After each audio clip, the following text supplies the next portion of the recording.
our dollar is so worthless that it's almost financially impossible for kids to move out of the house when they're 18. When it was possible 50 years ago, a lot of people started families when they were 18. My parents got married when they were 23 and started having kids right away and had their own house. No problem. Already done with college. And it's just so financially difficult to accomplish that now that we have like 28-year-olds, 29-year-olds, 30-year-olds even that still act like college kids or seniors in high school, because financially speaking, it's been like very difficult for them to just get to the point where they can even afford to get out of the basement, even if they're trying, I think.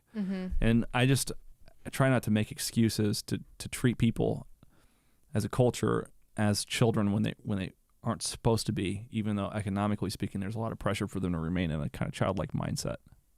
Yeah, maybe. I think that's probably part of it. But even like the idea of moving out, especially a young couple moving out and getting their own home, is relatively new, because it used to be you'd have the family farm or the family plantation, and like you would have your own space, but you were all working together, and and you would have multiple generations on the same. So you want to go back to plantations? Honestly, a compound? Absolutely. I would do a compound with enough land. Yeah. I wouldn't want my kids on like in the same immediate space, but like I love that concept. And there's this idea that it was actually kind of it was propagandized by mortgage companies because they wanted more people buying houses. So they were like, oh, you're 18, dream. You need to be able to like get busy with your lady and not have mom and dad right there. Buy your own house. And then they started to kind of split up the family that way. Interesting. I haven't ever heard of it like that. I'll have to look more into that. There's this Makes book. Sense. It's called Einstein's? The myth, no, not Einstein's Dream House? the myth of normal. It's really good book. It's huge. Who wrote it? I don't remember her name. I was a woman. Here's the thing. Listen, I almost threw it away when I first started reading it. I was like, oh my gosh, this is going to be so woke and I don't want to waste my time. And then I was like, give it a chance. And I read it and it is not. It's like very factual, very historically accurate. I'll take a look. Yeah, I think you'll like it. Right. And even if it's written by leftists, I'll still read it. Yeah, I don't know if it's good. I don't know if she is or not. Did you ever read any Yuval Noah Harari, like Sapiens or anything like that? No, my husband has all those books. And then I'm so disappointed because it seemed like he was such a brilliant, like, grounded person. And then he kind of went off the hinges and he seems like a globalist now. So did Sam Harris. Oh, and then that's crazy because he was Mr. Consciousness, right? Like, yeah, and then Destiny. They all go nuts eventually because leftism is a mental illness, and when it ultimately culminates in existential crisis. So what is the difference between leftism, progressivism, and being a Democrat? Because you they're mentioned they're all the same now. Do you think so? They didn't used to be, but yeah. So when you say you're a liberal, to me, what I think I don't say I'm a liberal. No, a person. When I was going to say, fuck you, lady. This is over. Why don't you go read to some veterans? When someone says that they're a liberal, what I think are liberal principles, like freedom of speech, like individual rights. Well, that would technically be a classic liberal. A classical liberal is somebody who believes in that stuff. And then wouldn't that But it shifted. Classical liberalism shifted. Like the liberals aren't like that anymore. I mean, they obviously don't believe in freedom of speech if they're the party of censorship. Correct. They don't believe in private property rights if they're the party of taxation. They don't believe in freedom of religion if they're the party of abortion, right? Because there's a lot of people, regardless of what your feelings are on abortion, there are a lot of people that for religious reasons feel very uncomfortable paying for it via tax dollars to Planned Parenthood, right?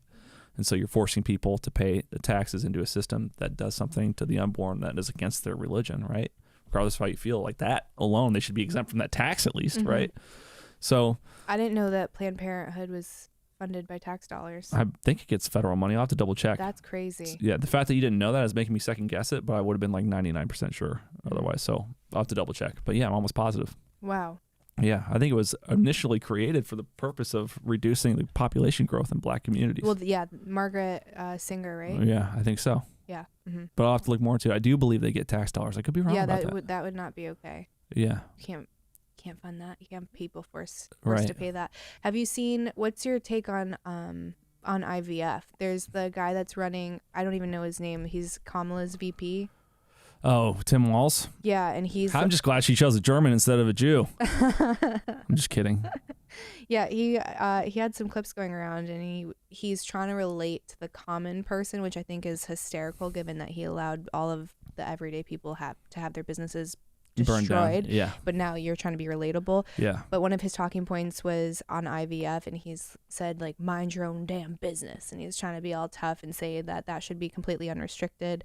And then he was also talking about there's no guarantee on free speech when it comes to misinformation or hate speech, which you just gotta love. I challenged him to a lawful duel under Texas Penal Code 2206.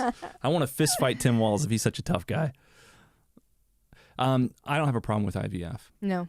I think depopulation is a huge crisis. Mm-hmm. I'm behind Elon Musk on this. I think the idea that we have a population problem, that we're growing too much, is totally anti-human, antithetical to success. We obviously have population decline going on.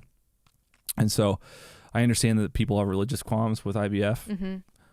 I'm not going to even get involved in that argument. I think if you want to have kids and you have to pay $50,000 to get it done, great. As long as you want to have kids and raise them in a healthy way, that's good. I think we need to be focusing on things that produce life rather than things that reduce it. I mean, the same reason I'm pro IVF is the same reason I'm kind of against abortion, is because I think we should be having more humans as much as possible, especially in America. More Native Americans. What do you think? Yeah, that tracks. Yeah. I get, I don't know. If you were unable to have children, would you have done IVF? Before having kids, yes. Because I was told I was infertile my whole life. Like I had some autoimmune issues and told there was a 0% chance. Did you like go on the carnivore diet and it fixed it? No, I did a lot of like other spiritual woo stuff though. Like I got a like shaman black magic? And not black magic, but I did get a shaman. Did you do peyote in the desert? I did do psychedelics, not peyote specifically, and I got ayahuasca. Psilocybin, and I got pregnant 2 weeks later. No shit. Mm-hmm. I have a crazy psilocybin story too. Do you?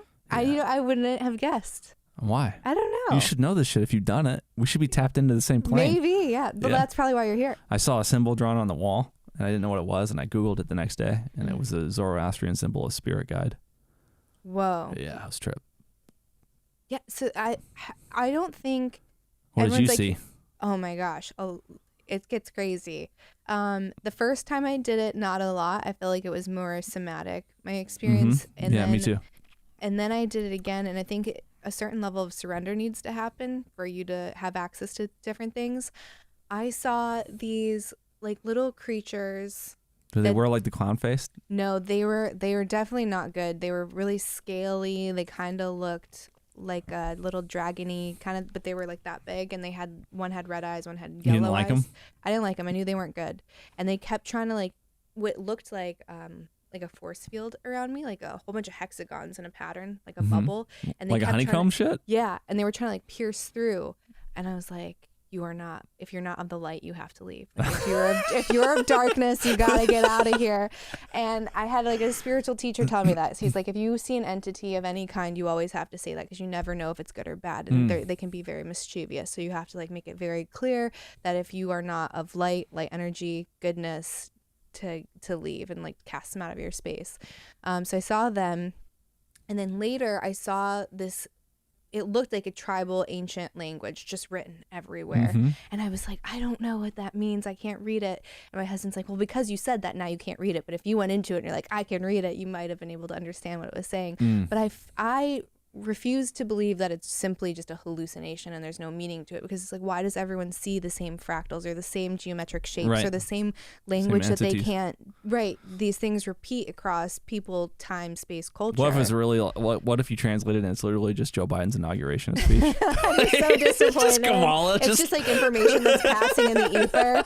That would be so disappointing. It's like no enlightenment. It just sucks. We spent generations trying to crack this alien code, and all it gave me was Joe Biden's inauguration speech. No, I think it's probably like ancient like I don't know, rules or truths or something. I don't know. You think you definitely believe in the spirit world and like other entities and absolutely. stuff? Do you identify as Christian? No, I don't.